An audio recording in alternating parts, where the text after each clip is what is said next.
Hello guys, in this video we'll talk about octopus guard combination, and I have three setups to get into it. Two are statics and one is dynamic. What do I mean by that? The two of them, the static ones, I get them from positions where my opponents already established one.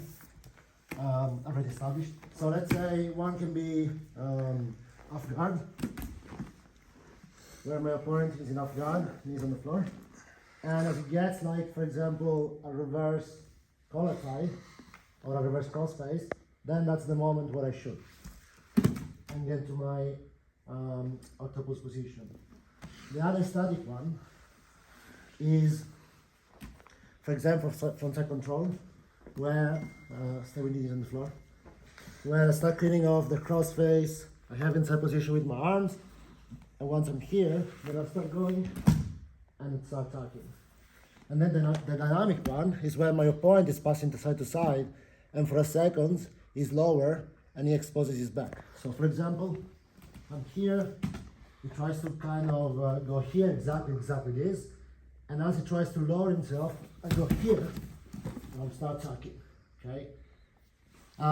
Usually it doesn't happen exactly like this, but what I'm trying to say, sometimes they try to pass, for example, grabbing your head reversely with a reverse grip, or they try to long step pass and they expose the flank, and then you can shoot an octopus underhook, so a reverse underhook, before they can establish their position.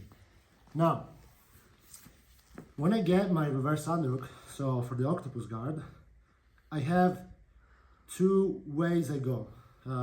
It's kind of have two positions. One is a high, I call it a high octopus, where once I get my octopus,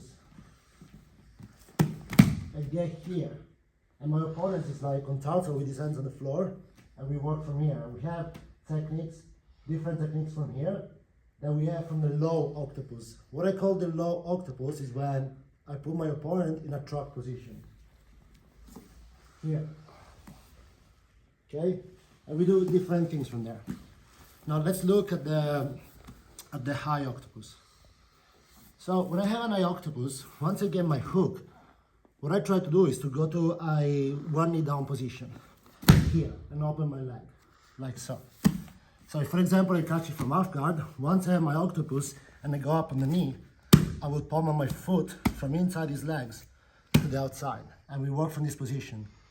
Because being in a high octopus, the keynote is to build high as soon as possible. So as I go into my octopus, one second, I'm going to off guard. Yep. As I go into octopus and I get here, again, the first thing I do, I build high, all right, and I start going on my knee. And now from here, we have two techniques that you can apply. Actually three, now we'll see them. First one, I start going behind him, and I have a good long hook to get body triangle once I pull him down, okay? Or this long hook can block his knee, and instead of pulling him over, I would push it, and because he can open his knee, being that my foot is in front of it, he will get swept. So another technique for the high octopus, so when I get the octopus here, I build high, my opponent can try to bring the elbow inside, especially if I haven't been disciplined with the space between my ribs and his ribs. And as he gets his elbow inside, all of it, and he tries to get an underhook, he exposes himself to guillotine. So we grab the head and we make sure we control the hips. Okay, that's the first thing we want to do. Otherwise, I will step to the side, and now he's in a good side for him and the wrong side for me of the guillotine, and he can actually won't flew me, etc., etc. So once we get a guillotine and we drop down, we make sure that we control the hips and we block movement from going on the wrong side of the guillotine, and we finish. Now let's look at the low octopus. Okay, so when you pull your opponent in truck. So again, let's make something clear. When I go for my, before we go to the low octopus, when I go for any position, for example, I go for the high one, as I'm getting my reverse underhook, I'm already building high straight away. And the same thing for the truck one. So once I get my octopus here, I straight away put him over and we get to this position.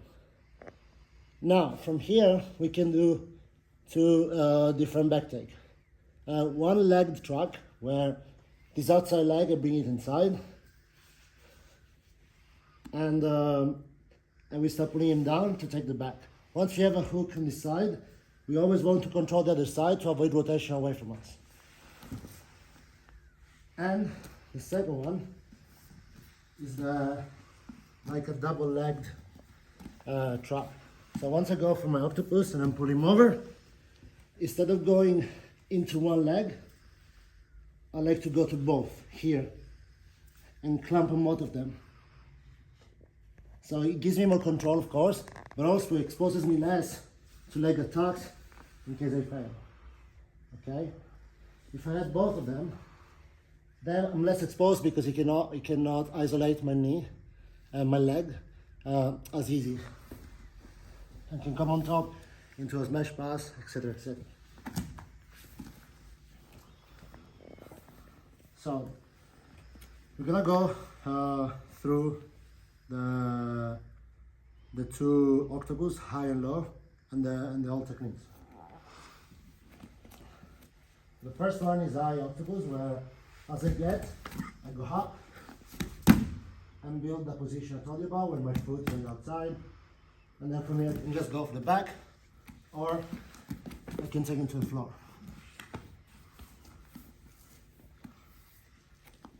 And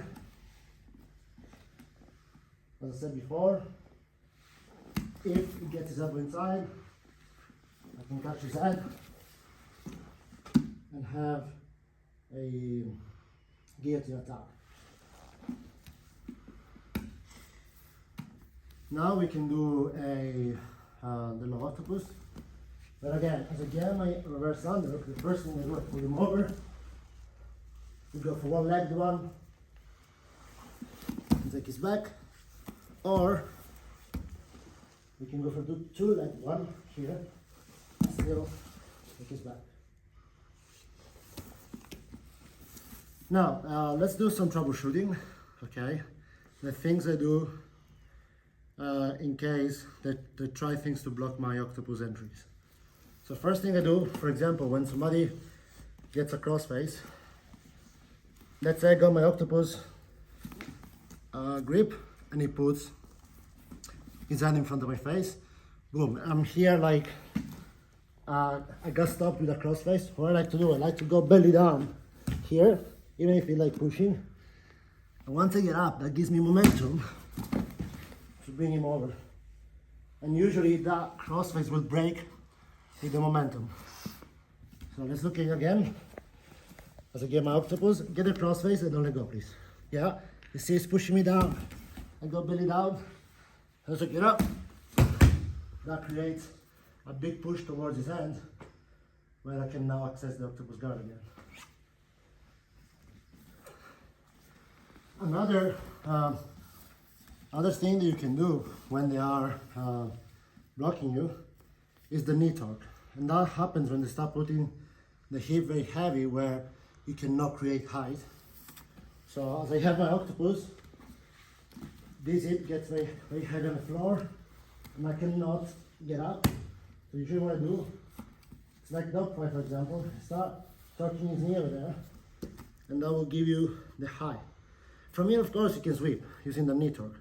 But sometimes they escape the foot and they try to come back, but now you have the space to move them around, okay? Or at the very least, go to the troubleshooting number one, where you go belly down and build height on your knee, okay? Another one is the crossface prevention. So go on this side, please. So I'll get my octopus guard, okay? For example, Craig Jones talks about grabbing at the lat to avoid his elbow to come back and cross-face me. So if I'm grabbing his lat and he tries to cross-face me now, it's very hard because my elbow is behind his shoulder. But I found that it becomes easier for my opponent to bring the elbow inside as before. And yeah, of course, you can still go for the headlock, but you know, you're losing the back exposure to get a headlock that may or may not work. Depends on your skills, depends how good they are defending and how ready they were for the counter. So what I like to do, instead of grabbing a lot, I still go for the waist where there's less space for him to get the elbow inside. And if he does try to get the cross face in front of me, I will bring my head on his hips. So if he tries now, he cannot really get in front of my face. At the same time, he doesn't have base on his right side because he's in front of my face. So that's when I can just pull him over, start tapping the back.